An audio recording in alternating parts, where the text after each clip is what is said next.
Hello, I am the Irish guy, and yes, today I'm going to make one outlandish, bold prediction that will happen to every Premier League club this season. And lads, some of these are so out there that if they happen, I look like a genius. I could just look like an idiot doorknob. Right, let's go. Arsenal, youngest goal scorer in Premier League history. Go on then, I'm saying it. This one might seem wackily crazy considering the record for the Premier League youngest goal scorer has not been broken in 20 years. Seriously, it's weird. Christ, well, this record was broken twice in 2002, and since then it's been gobbled up by James Vaughan, who scored for Everton against Crystal Palace at 16 years and 270 days. But that was in April 2005. How has it not been beaten yet? Have Premier League clubs just been scared of letting children onto the pitch? I'm absolutely shocked it hasn't been broken since, but I think this season it will. By someone who was literally born an hour before 2010.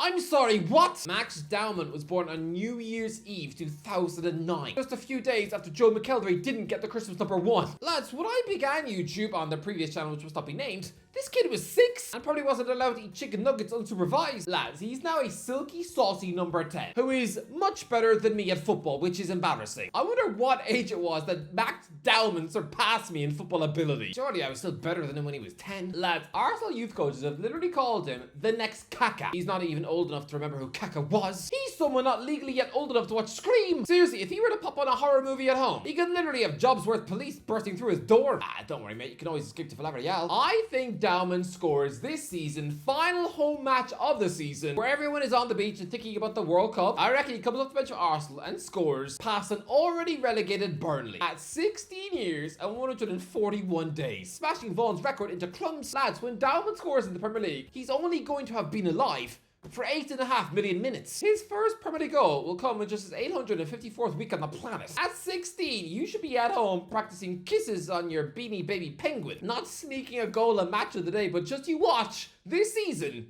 Darwin scores. Aston Villa will go out in FA Cup third round. Unai Emery is an absolute cup master, but I just see Aston Villa having an uncharacteristically sloppy season. And yes, this might seem like an utterly bonkers prediction, but I reckon they get booted out of the FA Cup in the third round. Actually, no, it's not. Because between 2017 and 2023, they went out in the third round every single time, even against the likes of Peterborough and Stevenage, so maybe this one's not that crazy. Bournemouth, Andoni Iraola will resign before Christmas. Managers don't resign anymore. Back when I was growing up, we used to see it all the time. Gaffers getting grumpy, fed up, and they quit. But resignations don't happen anymore. There's too much money in the game. Too many loyalty bonuses. People just sit around waiting to get sacked. But it used to happen. Kevin Keegan, Martin O'Neill, and Tony Pulis all stormed out of Newcastle, Aston Villa, and Crystal Palace after a disagreement over the transfer window. Yeah, I think that happens with Iraola. Come on, the board have just sold his entire defense behind his back. Do you think he's going to be happy with that? No, I think he'd have been happier if the chairman had just stuffed a crab up his nose. Seriously, I'm telling you, Iraola quits in a huff before Christmas, walking out of them for some European giant like Bayer Leverkusen. Brentford, Keith Andrews won't win a match. Sorry, Keith, but no. Come on, Keith Andrews is the most inexperienced rookie intern of a manager I've ever seen in my life. And I don't think that a mediocre pundit and a failed set-piece coach at Sheffield United is going to somehow be able to win Premier League matches when most of Brentford's key players are being flushed out the door. He's walking into a crisis bowl, so I'm sorry. I think he gets sacked in November after no wins. I'm sorry, Brentford, but bringing him in to manage your football team, it's like getting a monkey to babysit your kids.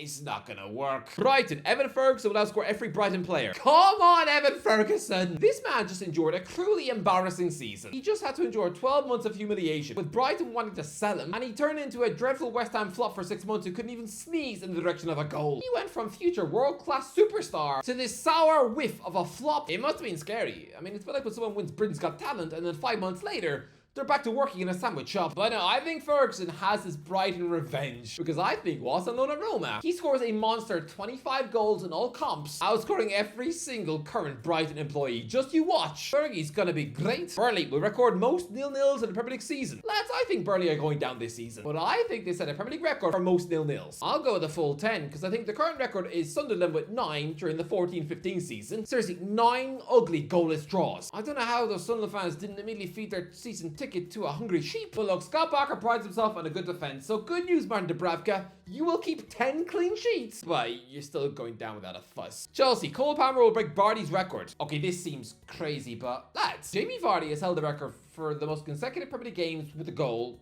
for the last 10 years now. It's a decade since his 11 in a row goal scoring sequence for Leicester in 2015. Somebody's got to break that record one day, and I just have a feeling that Cole Palmer is going to fully catch fire this season. I think he's going to have the best season out of every single English player on the planet, right ahead of the World Cup, cementing himself as the first name on Thomas Tuchel's team sheet. Look, I know it's crazy to say that a midfielder is going to score 12 in a row, but I think with the saucy options going forward now, oh, the Blues are going to collect penalties for fun as if they're Pokemon cards, and I'm telling you, Palmer is scoring 12 goals in a row. Crystal Palace will win European trophy. Crystal Palace have never ever played in European football. They barely won a sausage in the history of the club, and yet here I am saying they're going to lift the European trophy?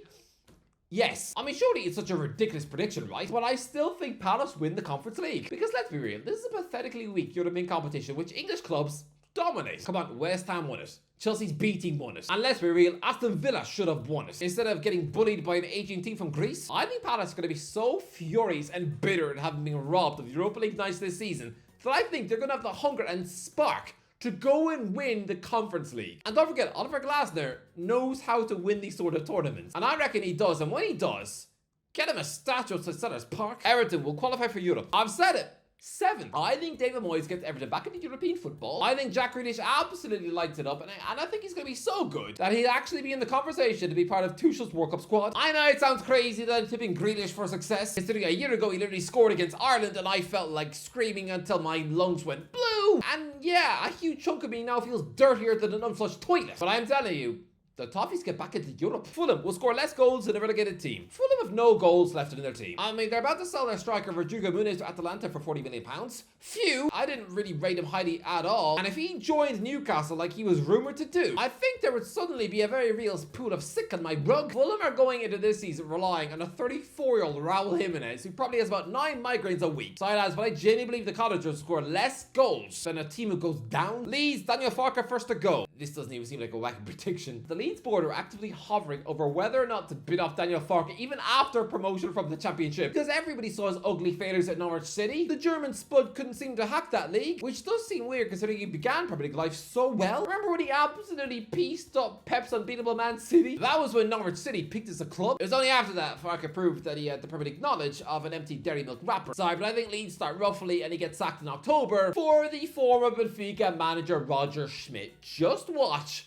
It's happening. Liverpool, Darwin Nunez will outscore every Liverpool player. This isn't about Liverpool, okay? This isn't me saying that the Reds are going to have a huge mess of a season and that every player is suddenly going to have the end product of a tofu sandwich. No, I just think that Darwin Nunez looks so out of place at Al Hilal. He's 26. I know he's off the back of a crazy poor 5-goal Premier League season, which is absolutely terrible for a £60 million player. But I think now that he's at Al Hilal, he's going to be one of these players who are in their prime and who takes this league seriously. Come on, he's not like some of these old mercenary players who go to the Saudi Pro League to get the bag and that's it. I mean, lads, Mitrovic was a mid-table Premier League striker and he went to that a 40-goal debut season. I think Nunez does exactly that. Actually, no. I'm going to say 45-goal season for Al Hilal. I reckon he becomes that league's absolute superstar, cementing himself as the most ferocious footballer in the Saudi Pro League. Honestly, I'm telling you lads, Nunez is gonna be clinical. Man City will lose 2 finals. I'm not sure why I think this. It's just a weird little thought popping into my brain. I think Man City are gonna be much improved this season, but for some strange reason, I think they lose 2 cup finals. I'm gonna say I think they come unstuck at Wembley in the League Cup final in March, and then I think they lose the FA Cup final too, probably against Man United again. Seriously, I think Guardiola loses 2 finals. Man United, Jadon Sancho will have a career revival. Lads, a year ago, I tipped Anthony to have a great revival season. I mean, I said in the Man United shirt,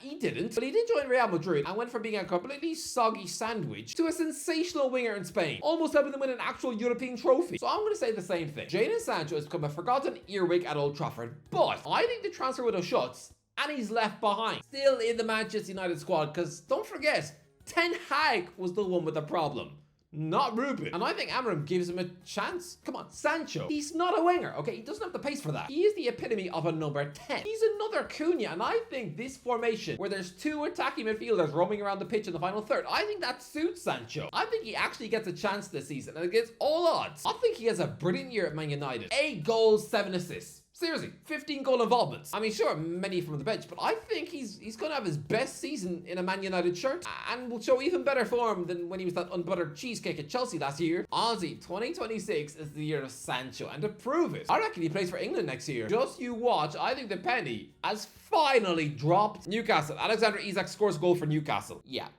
This seems so unlikely right now, considering Alexander Isak is so hell-bent on leaving Newcastle that he's trying to sell his house. Him ever appearing again in a Newcastle shirt seems such a million miles away right now. But kind of changed my mind now. I thought he was definitely getting sold, but the closer it gets, I reckon the window slams shut and he's trapped at St. James's Park until January. I think it'll be a Kabay situation where, yeah, he went on strike to try and get a dream move to another Premier League club, but that Arsenal transfer gets cancelled and he has to stay at Newcastle until he joined PSG in January. Honestly, I can see Isak getting a mid-season switch, but not to Liverpool. No, to someone left field like a PSG. And yeah, I reckon Isak is going to play for Newcastle again, and his first goal back for the Magpies will be against Nottingham Forest at St. James's Park on October the 4th, where the Geordies are going to celebrate in such a weird way. Some will clap and cheer, but some will absolutely cross their arms and look like they just swallowed a wasp. Just you watch, Isak is scoring for Newcastle. Nottingham Forest don't get out of Europa League table. I'm sorry, but I think Nottingham Forest are in for a pretty nightmare year. And yeah, they won't even climb out of the Europa League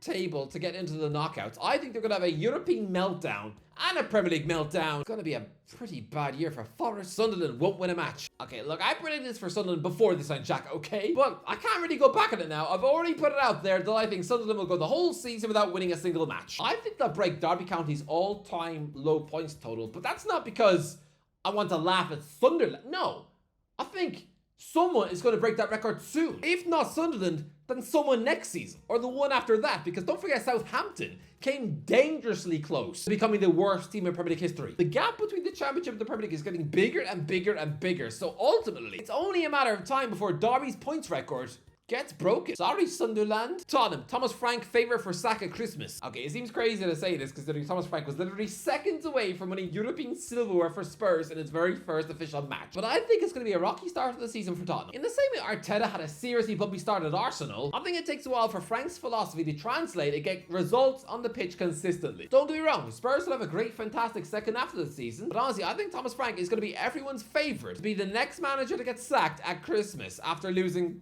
5 in a row. Just you watch. West Ham, most 1-1 draws in West Ham's history. Okay, I don't know what the record is for most 1-1 draws in a season for West Ham. Well, lads, Graham Potter is obsessed with the 1-1 draw. Just you watch. The Hammers will chew about 12 1-1s.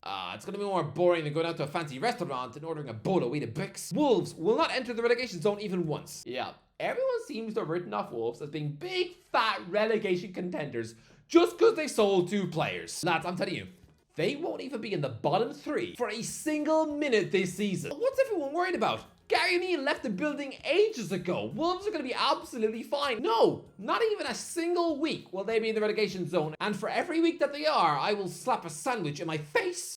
Anyway, that's the video. Let me know in the comments, what do you think? Are these outlandish predictions going to happen? Or are they absolutely ridiculous? Let me know in the comments below. If you enjoyed the video, don't forget to like, share, as always.